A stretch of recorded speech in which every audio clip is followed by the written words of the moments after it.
Thank you so much for yielding. I want to thank the gentlelady from Illinois, Mrs. Biggert. She has served long and hard on the Financial Services Committee, and I know that she shares my opinion that these are historic times and that we have never seen anything quite like this in the financial services sector before. Beginning in the housing industry, we watched the market just collapse, and we saw the economy flatline and then go down into the negative column, and women all over the United States started feeling very insecure. And that's something that I think as mothers, as women, that's very important to each one of us. It's a sense of security, not only for our own well-being, but for the well-being of our children. I know we look at our mothers. I look at my own mother, Jean. She lives in Anoka, Minnesota, and she is going to be 78 years young in just a few months. And I know she's very concerned as she looks at the value of her 401k. And she, like many, many Americans, have opened up their statement and they've seen that their 401k has dropped by 50%. Now, my mother is a wonderful woman, and she goes out and she does samples. When you go to the grocery store and you see those sample ladies, my mother's one of those sample ladies. She's worked all of her life, but she wants to do this because she loves people, and she wants to be with people. But at 78 years of age, she may not always be able to work, and she looks at what she has worked so hard to save for her whole life. She never had a high-paying job, but my mother was extremely frugal and extremely prudent and taught me to be the same way. And there are women on fixed incomes all across the country that did the same thing. They took care of their children and raised them, scrimped and saved and clipped coupons, and now here they are, looking at their savings and seeing the value of their savings diminish before their eyes, very concerned about what they've seen. And they wonder what in the world has gotten into Congress? What in the world has gotten into this new presidential administration? They really had high hopes for this administration. And they're looking and saying, oh my word, as a senior citizen, my options are limited. Maybe my husband's already passed away, or my husband's infirm. What am I going to do right now? I can't go out and get a job. And they look at this administration, and in the name of economic stimulus, they saw that this current liberal administration has legislation that's overflowing with wasteful government spending. And they might have heard about one of these wasteful projects.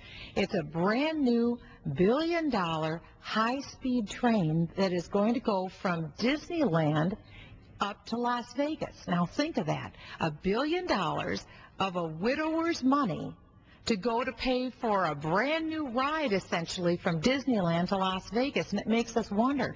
Harry Reid was also, the senator from Nevada, was behind this measure. And it makes us wonder, is he more interested in making sure that kids start gambling at younger ages? I mean, what is happening in this bill?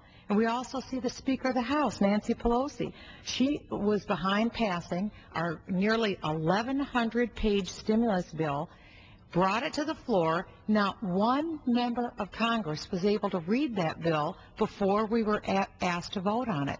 I don't know if any other Congress was asked to pass a bigger spending bill than this bill with less time to read it, digest it, and even know what was in it.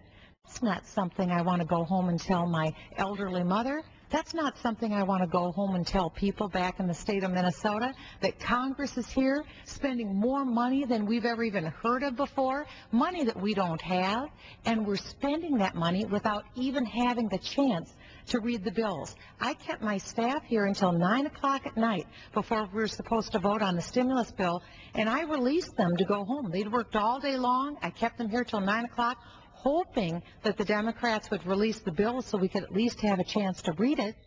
They went home. It wasn't until after midnight that the Democrats finally put the bill online. There was absolutely no possible way to read the bill. That's shameful. The American people deserve better than that.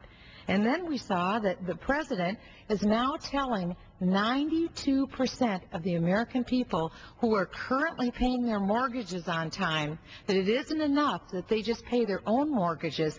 Now they have to pay the mortgages of the people next door who maybe took out a home equity loan or bought more home that they could afford and got out on a limb. Now 92% of the American people are seeing their 401ks disappear before their eyes, are seeing jobs disappear in their city and in their community. And they're being told that now it's their responsibility to pay the mortgage of 8% of the American people.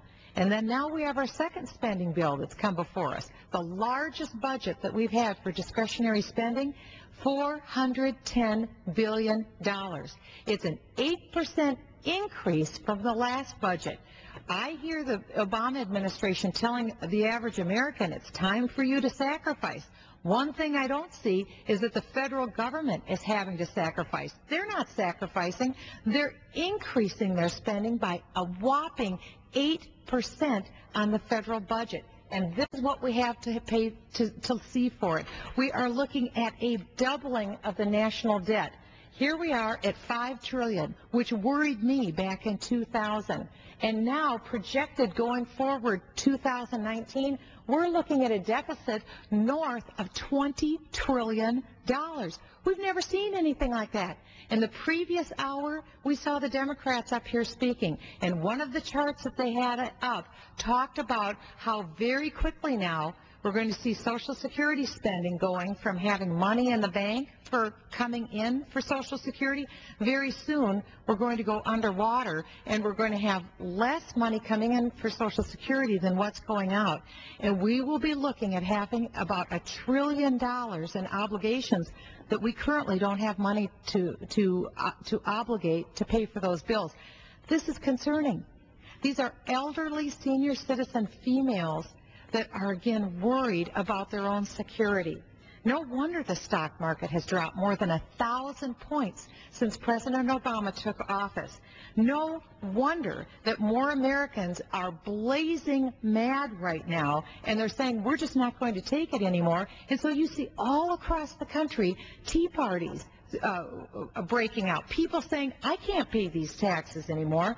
Every promise that was made to the American people during the last campaign by the current Obama administration on fiscal accountability has already been broken. And we only have 45 days in this administration. Every fiscal accountability promise has been broken, and it's a travesty. I called a friend of mine who's a tax accountant today. She's working really hard because all of the tax returns are going to be due now April 15th. I called her to see how she's doing. And I said, tell me, what's some of the information that you're seeing? What can I tell the American people? And she told me about a tax return that she's doing, and I'll close with this. I talked about elderly ladies now and their concern about security. Let me tell you about a younger female American. She's just 8 years old. Lovely girl, tragic story. She was born in the year 2000, and she had a wonderful family. And her family was her father was a great patriot who wanted to serve his country. He went to Iraq. When she was 4 years old, her father was killed serving his country in Iraq. And now this little girl is receiving money from Social Security disability payments, and she's also receiving money from the United States Defense and Accounting Service with the U.S. military annuity pays. These are right payments that she should be giving because of the service that her father gave to our country. But with this money that's coming into this little girl, this little 8-year-old girl is paying federal taxes on the amount of money that she's receiving as an orphan. She's not only paying federal taxes, she's also paying what's called alternative minimum taxes. That's how out of kilter and how drastically this government is spending your money in an out-of-control fashion, that not only is this government now going to widows for more money and increased taxes, we're even reaching into the pockets of orphans to tax them with alternative minimum tax, a tax that was meant for rich people so that rich people would not escape paying taxes. Now orphans are being subject at very low levels for alternative minimum tax.